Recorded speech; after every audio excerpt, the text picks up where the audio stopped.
Un membre de la famille royale anglaise, le frère du roi lui-même, a été arrêté par la police britannique à cause de l'affaire Epstein. Sa voiture a quitté le commissariat en début de soirée. À son bord, un prince déchu, mais qui apparaît surtout sonner, l'air hagard sur les clichés pris par les photographes.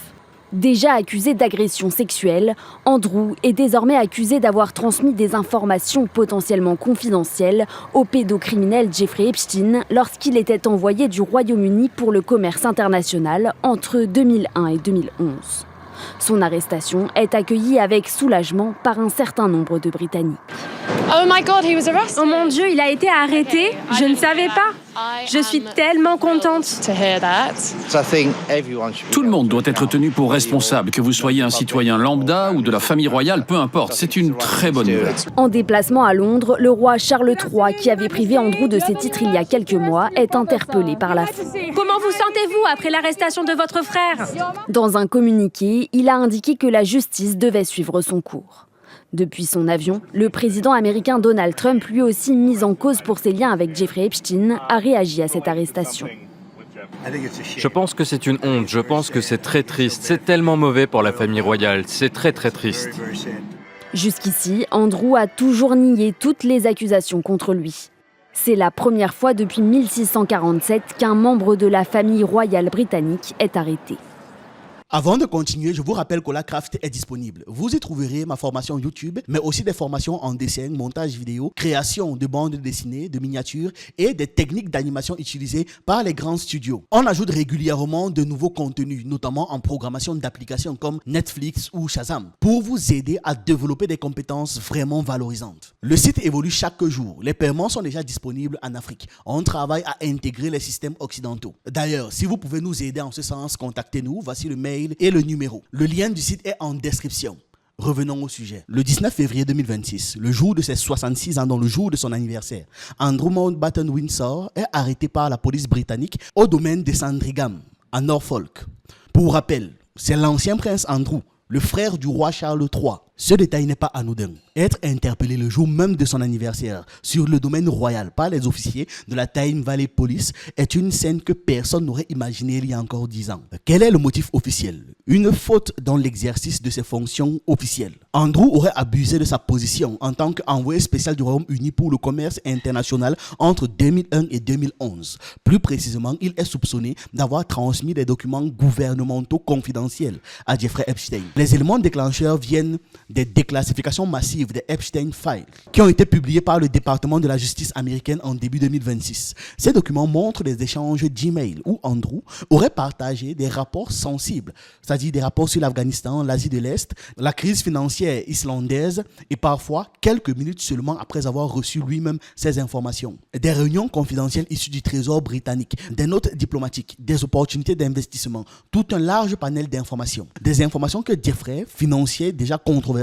pouvait exploiter dans des réseaux d'influence. L'affaire provoque aussi des secousses au Royaume-Uni. Des photos montrent Andrew Mountbatten Windsor, le frère cadet du roi Charles III, agenouillé près d'une femme allongée. Ex-prince Andrew, il avait déjà renoncé à tous ses titres après la révélation de ses liens avec Epstein. Après ces éléments, la police britannique ouvre alors une enquête formelle. Perquisition simultanée à Sandringham et à la Royal Lodge à Windsor. Saisie d'appareils électroniques, des documents, de traces numériques. Andrew est placé en garde à vue environ 11 heures, puis il est relâché le soir même sous le statut de libéré sous enquête. Pas inculpé, pas de bracelet électronique, pas de caution publique. Mais l'enquête continue, il peut être appelé à tout moment. Et c'est là que l'affaire devient historique. Depuis 1700, aucun membre senior de la famille royale britannique n'avait été arrêté dans le cadre d'une enquête criminelle. Oui, Charles Ier a été jugé et exécuté en 649, mais c'était une révolution, pas une procédure policière. Des scandales, il y en a eu pourtant.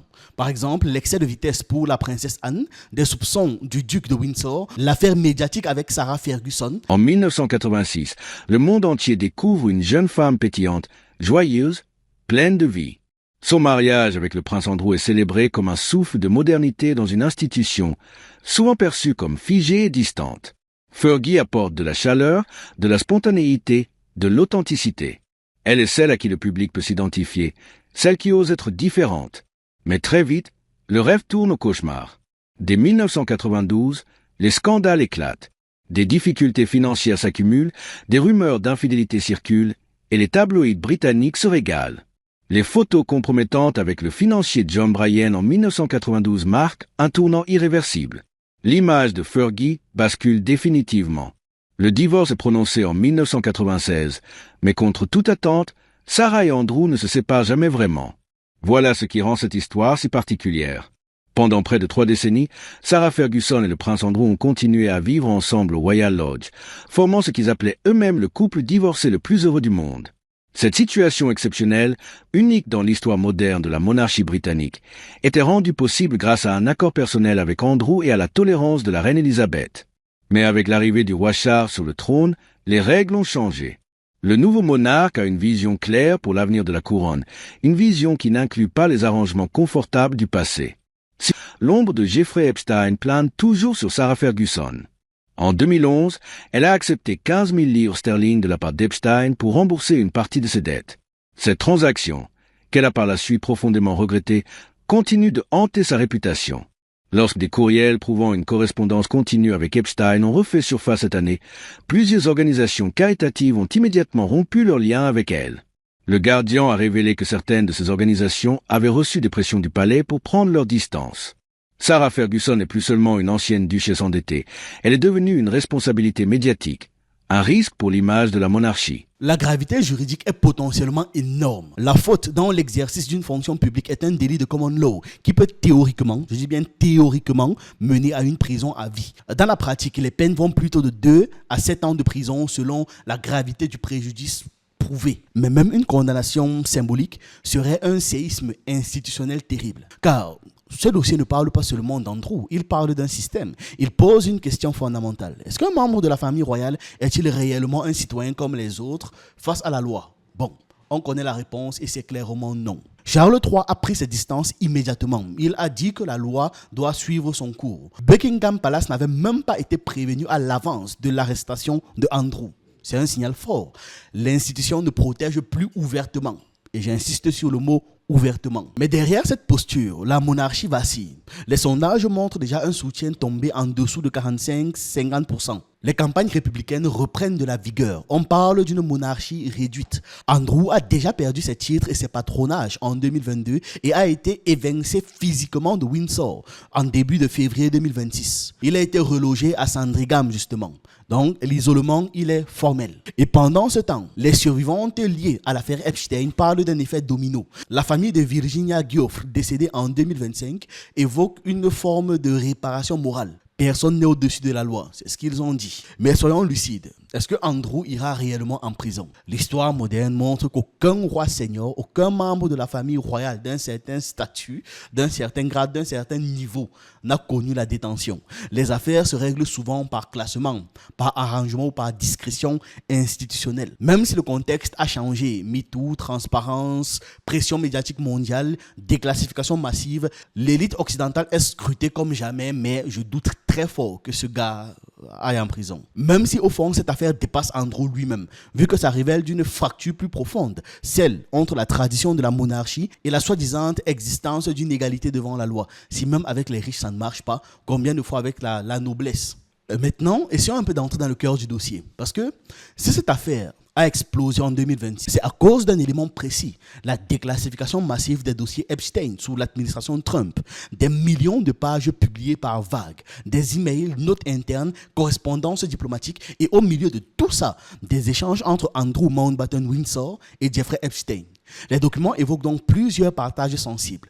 Un brief confidentiel sur l'opportunité d'investissement liée à la reconstruction en Afghanistan, notamment dans la province de Helmand, une zone hautement stratégique où le Royaume-Uni était engagé militairement. Il a aussi partagé des rapports officiels sur des visites en Asie du Sud-Est, c'est-à-dire Singapour, Hong Kong, Vietnam, Shenzhen. Il a partagé des informations diplomatiques, des contacts économiques, des opportunités commerciales et même une note du Trésor britannique lui-même concernant la crise financière en Islande. Ce ne sont pas des conversations mondaines, ce ne sont pas des conversations pour leur plaisir olé olé, comme on a vu avec certains autres grands noms ou grands diplomates. Ce sont des documents issus d'une fonction officielle. Andrew était alors à ce moment-là le représentant spécial pour le commerce international et l'investissement. Autrement dit, il agissait au nom du Royaume-Uni.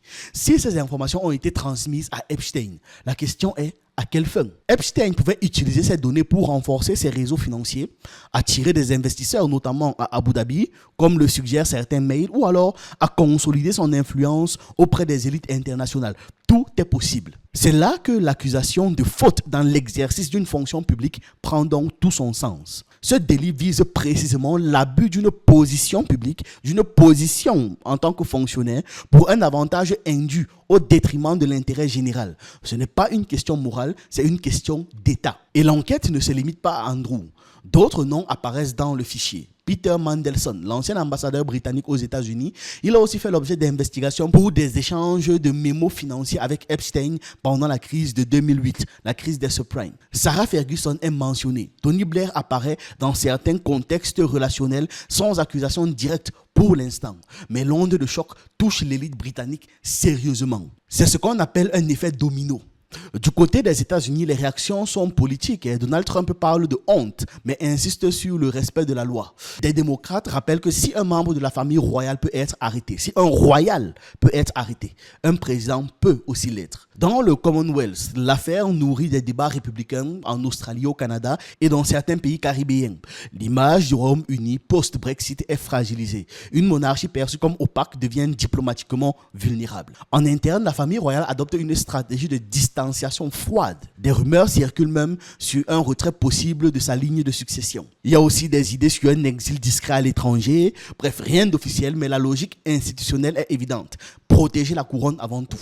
Et pourtant, le risque n'est pas seulement juridique, il est symbolique. Si Andrew est poursuivi et condamné, même à une peine avec sursis, même un truc vraiment très léger comme on a pu faire avec Marine Le Pen et consorts là, ce serait le premier royal seigneur moderne reconnu coupable d'un délit grave. Si au contraire l'affaire est classée, une partie de l'opinion va crier à l'impunité. Dans les deux scénarios, la monarchie perd quelque chose. Les survivantes liées à Epstein parlent déjà d'une petite victoire. Maria Farmer évoque un début de justice. La famille de Virginia Giuff parle de la réparation morale. Mais dans la réalité institutionnelle, tout dépendra du service des poursuites de la couronne. L'évaluation des preuves peut prendre des mois. Les perquisitions ont saisi des appareils électroniques et des traces numériques. Si des emails confirment clairement la transmission de documents confidentiels, la pression pour inculper deviendra immense. La question devient alors stratégique. Est-ce qu'ils vont sacrifier un homme pour sauver l'institution ou ils vont protéger l'institution au risque de détruire la crédibilité morale du système? J'insiste encore et j'insiste beaucoup sur le fait que ces gars-là laissent le frère d'un roi aller en prison. Je peux mettre le pari dessus, je sais pas. Je suppose qu'on peut parier ça quelque part, dites-moi où. Cette affaire dépasse Andrew parce qu'elle touche à la nature même du pouvoir dans les démocraties constitutionnelles. Une monarchie moderne peut donc survivre à une transparence totale? Bien évidemment, la réponse est non. Donc nous sommes maintenant au point critique. Nous sommes dans une ère post-Epstein, post-MeToo, post-transparence numérique. Les élites ne peuvent plus compter sur le silence automatique des institutions. Les déclassifications américaines ont ouvert une boîte noire. Les emails précis montrent des transmissions de réunions confidentielles. Et c'est ici que la dimension politique devient centrale. Le roi Charles III a déclaré la loi doit suivre son cours. Bon, c'est une phrase simple mais lourde de sens. Ça signifie que la couronne accepte publiquement de ne pas interférer officiellement du moins. Je dis bien officiellement. Officiellement aussi on nous présente un Andrew déjà marginalisé, perte de ses titres, retrait de ses patronages, éviction de la Royal Lodge, isolement et j'en passe. Mais officieusement, ne vous inquiétez pas, il a toujours ses soutiens. C'est pas un gars qui va mourir de faim. Vraiment, c'est impossible. Il sera toujours infiniment plus riche et plus puissant que la plupart d'entre nous. La monarchie joue donc une partie stratégique. Si Andrew est poursuivi et condamné, l'institution pourra dire « nous respectons la justice ». Si l'affaire est classée faute de preuves suffisantes, elle dira « la justice est indépendante à parler ». Mais en interne, elle peut avoir joué de tous ses rôles pour faire que ce soit ce second scénario qui soit validé, rendu public. En tout cas, dans les deux cas, elle cherche à préserver l'image de neutralité. Mais son dossier est déjà devenu un test institutionnel. Est-ce qu'un membre de la famille royale peut réellement tomber comme n'importe quel autre citoyen? Ou est-ce qu'il existe encore une sorte de zone grise invisible entre le pouvoir symbolique et la responsabilité pénale? Vous-même, répondez en commentaire. Moi, je pense avoir suffisamment donné mon avis au cours de cette vidéo. Abonnez-vous, likez et partagez. On se retrouve une prochaine fois.